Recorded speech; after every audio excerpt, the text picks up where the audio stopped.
Let's just break away for a moment or two because another Briton fights for a world title this Saturday. James DeGale defends his IBF super middleweight title against former champion Lucian Bute in Quebec. After winning a world title, what ambitions does DeGale still have? Everything from now, Mike, is just going to get bigger and better. You look at future fights, Badou Jack in Vegas, unifying titles, Abrahams, Murray at Emirates, like they're the kind of fights that I want. They're the kind of fights that drive me and get me up in the morning. So it's all looking good. And I suppose, James, I mean, winning a world title is a remarkable achievement, but there are world champions and then there are special champions. Right, and I want to be a special one.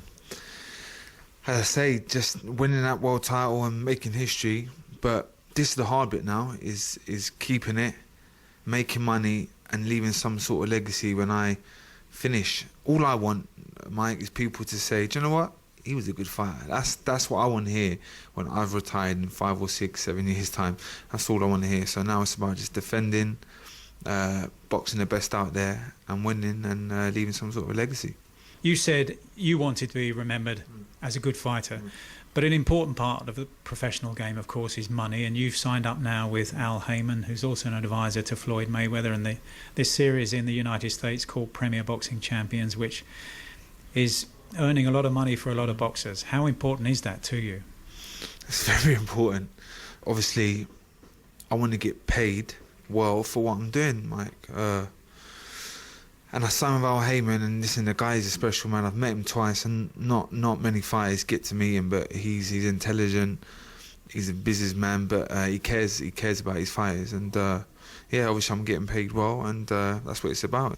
And the kind of money that he's offering, even British fighters, boxing over in the United States, is life-changing. Life-changing. As I say, if I really wanted to, I could retire after this fight, and I wouldn't be a multi-million, I wouldn't be stupidly rich, but I'm nice. Do you know what I'm saying, Mike? And yeah, in a couple of years' time, when I unify them titles and whatever, I'll be all right. Well, that was the IBF super middleweight champion James DeGale speaking to Mike Costello. Mike and Steve were listening to that. Steve, why has DeGale chosen to defend his title in Canada on the same night as Fury against Klitschko?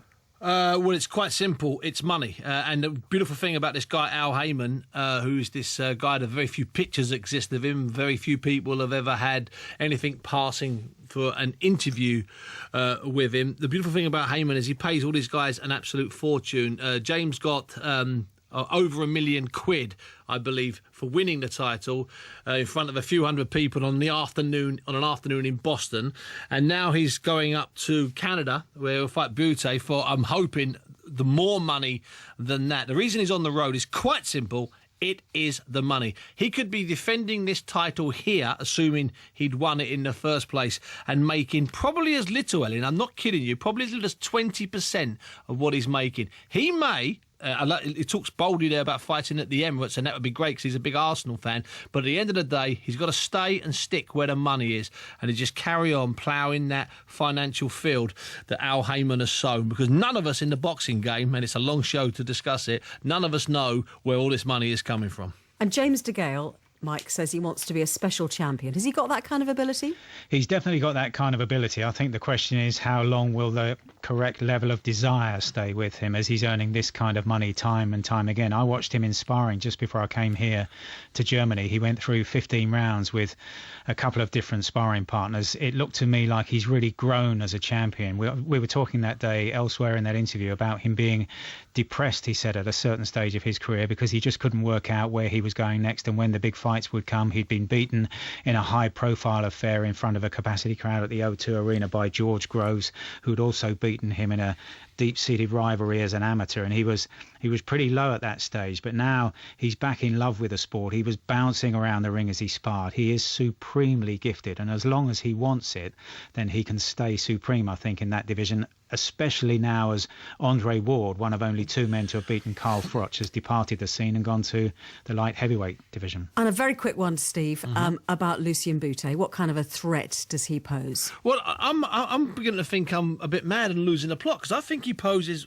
a massive threat. And I'll tell you why. A couple of defeats. One was against the Carl Froch, who knew he was in the Last Chance Saloon, who put in his best performance. And the other was up at light heavyweight against a really good fighter called Jean Pascal. I see this as a really dangerous fight. fight. Plus, when he won the world title, sorry for not being so brief, when he won the world title, James DeGale, he fell asleep for 5 rounds in the middle of the fight and surrendered those rounds. If he does that against Bute, in Bute's what is his adopted hometown, it could be really tricky if it goes 12 rounds.